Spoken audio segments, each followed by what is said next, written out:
Hello ಗೆಳೆಯರೆ, ಎಲ್ಲರಿಗೂ ನಮಸ್ಕಾರ. ಸೊ ಎಲ್ಲರೂ ಹೇಗಿದ್ದೀರಾ? So S L C result ಬಂದಿದೆ. ಸೊ ಅದನ್ನು ಯಾವ ರೀತಿ ನೋಡಬೇಕಂತ ನಿಮ್ಮ ಮೊಬೈಲಲ್ಲಿ ಜಸ್ಟ್ 2 ಮಿನಿಟ್ಸಲ್ಲಿ ನೋಡಿಬಿಡಿ. ಹಾಗೆ ಯಾರು ನಮ್ಮ ಚಾನಲ್ಗೆ ಫಸ್ಟ್ ವಿಸಿಟ್ ಮಾಡ್ತಿದ್ದೀರಾ, ಸೊ ಎಲ್ಲರೂ ಕೂಡ ನಮ್ಮ ಚಾನಲ್ನ ಸಬ್ಸ್ಕ್ರೈಬ್ ಮಾಡಿ. ಯಾಕಂದರೆ ನೀವು ಒಂದು ವೇಳೆ ಫೇಲ್ ಆದರೆ ನಿಮಗೆ ಎಕ್ಸಾಮ್ 2ನ ಎಲ್ಲ ಒಂದು ಕ್ವಶನ್ ಪೇಪರ್ಗಳು ನಮ್ಮ ಒಂದು ಚಾನಲಲ್ಲಿ ಸಿಗುತ್ತೆ. ಹಾಗೆ ಡಿಸ್ಕ್ರಿಪ್ಷನ್ ಬಾಕ್ಸಲ್ಲಿ ನಮ್ಮ ಒಂದು ವಾಟ್ಸಪ್ ಗ್ರೂಪ್ನ ಕೊಟ್ಟಿರ್ತೀವಿ.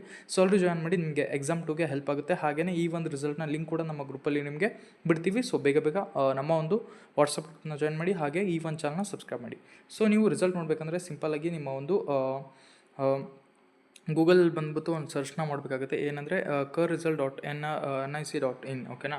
ಸೊ KRResult.nic.in ಅಂತ ನೀವು ಅಂದರೆ ಸರ್ಚ್ ಮಾಡಿ ಜಸ್ಟ್ ಕ್ಲಿಕ್ ಮಾಡಬೇಕಾಗುತ್ತೆ. ಸೊ ಕ್ಲಿಕ್ ಮಾಡಿದಾಗ ಇಲ್ಲಿ ನೋಡಿ ಕರ್ನಾಟಕ ಎಕ್ಸಾಮಿನೇಷನ್ ರಿಸಲ್ಟ್ ಅಂತ ಬರ್ತಿದೆ. ಸೊ ನೀವು ನೋಡ್ಬೋದು, ಜಸ್ಟ್ ಅದನ್ನು ನೀವು ಕ್ಲಿಕ್ ಮಾಡಬೇಕಾಗುತ್ತೆ ಫಸ್ಟ್ ಲಿಂಕ್ನ. ಓಕೆನಾ? ಸೊ ಕ್ಲಿಕ್ ಮಾಡಿದ ನಂತರ ಇಲ್ಲಿ ದ್ವಿತೀಯ PUCಯ ಪರೀಕ್ಷೆಯ ಒಂದು ಫಲಿತಾಂಶ ನೀವು ನೋಡ್ಬೋದು. ಸೊ ಇದೇ ರೀತಿಯಾಗಿ ನಿಮ್ಮ ಒಂದು SLC ರಿಸಲ್ಟ್ ಕೂಡ ಈಗ ಬರಲಿದೆ. ಜಸ್ಟ್ 2 ಮಿನಿಟ್ಸಲ್ಲಿ ನಿಮಗೆ ಅಪ್ಡೇಟ್ ಬರುತ್ತೆ. ನಾನು ಈ ಒಂದು ವಿಡಿಯೋನ 11:12ಗೆ ಮಾಡ್ತಾ ಇದ್ದೀನಿ. ಸೊ ನಿಮಗೆ 11:30ವರೆಗೂ ಈ ಲಿಂಕ್ ಜನ್ರೇಟ್ ಆಗಿರುತ್ತೆ. ಸೊ ಏನೂ ಮಾಡೋದಿಲ್ಲ, ನೀವು ಜಸ್ಟು ಒಂದು ಲಿಂಕ್ನ ಕ್ಲಿಕ್ ಮಾಡಿದ್ರೆ ಸೊ ಅಲ್ಲಿ ಈ ರೀತಿ ನಿಮಗೆ ದ್ವಿತೀಯ PUC ಇದೆಲ್ಲ. ಸೊ ಅಲ್ಲಿ SLC ರಿಸಲ್ಟ್ ಅಂತ ಬಂದಿರುತ್ತೆ.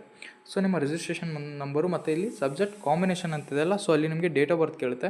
ಸೊ ನಿಮ್ಮ ಡೇಟ್ ಆಫ್ ಬರ್ತ್ ಹಾಕ್ಬಿಟ್ಟು ನೀವು ಸಬ್ಮಿಟ್ ಕೊಟ್ಟರೆ ಮುಗೀತು. ಸೊ ನಿಮ್ಮ ಒಂದು ರಿಸಲ್ಟ್ ನಿಮ್ಮ ಕೈಲಿರುತ್ತೆ. ಸೊ ಎಲ್ರಿಗೂ ಆಲ್ ದ ಬೆಸ್ಟ್. ಮತ್ತು ಯಾರು ಒಂದು ವೇಳೆ ನೀವು ಎಕ್ಸಾಮ್ 1ಅಲ್ಲಿ ಪರ್ಫಾರ್ಮೆನ್ಸ್ ಚೆನ್ನಾಗಿ ಮಾಡಿಲ್ಲ ಅಂದರೆ ಸೊ ಕ್ವಶನ್ ಪೇಪರ್ಗಳು ಅವೈಲೇಬಲ್ ಇರುತ್ತೆ. ಎಲ್ಲ ಒಂದು ಎಕ್ಸಾಮ್ 2 ಏನು ಬರುತ್ತಲ್ಲ ನಮಗೆ ನೆಕ್ಸ್ಟಲ್ಲಿ, ಸೊ ಡಿಸ್ಕ್ರಿಪ್ಷನ್ ಬಾಕ್ಸಲ್ಲಿ ಗ್ರೂಪ್ ಕೊಟ್ಟಿರ್ತೀನಿ, ಅಲ್ಲಿಂದ ಜಾಯ್ನ್ ಮಾಡಿಬಿಟ್ಟು ನೀವು ಎಕ್ಸಾಮ್ 2ನ ಎಲ್ಲೊಂದು ರಿಯಲ್ ಕ್ವಶನ್ ಪೇಪರ್ಗಳು 40-50% ರಿಯಲ್ ಕ್ವಶನ್ ಪೇಪರ್ಗಳನ್ನ ನಾವು ನಿಮಗೆ ಪ್ರೊವೈಡ್ ಮಾಡ್ತೀವಿ. ಸೊ ಎಲ್ಲರೂ ಕೂಡ ನಮ್ಮ ವಾಟ್ಸಪ್ ಗ್ರೂಪ್ನ ಲಿಂಕ್ ಜಾಯ್ನ್ ಮಾಡಿ ಅಂತ ನಿಮಗೆ ಹೇಳ್ತಾ ಈ ಒಂದು ವಿಡಿಯೋನ ಮುಗಿಸ್ತಾ ಇದ್ದೀನಿ. ಸೊ ಎಲ್ರಿಗೂ ಆಲ್ ದ ಬೆಸ್ಟ್. ನಿಮ್ಮ ರಿಸಲ್ಟ್ ಎಷ್ಟು ಬಂದಿದೆ ಅಂತ ಕಮೆಂಟಲ್ಲಿ ತಿಳಿಸಿ. ಸೊ ಎಲ್ರಿಗೂ ಧನ್ಯವಾದಗಳೇ.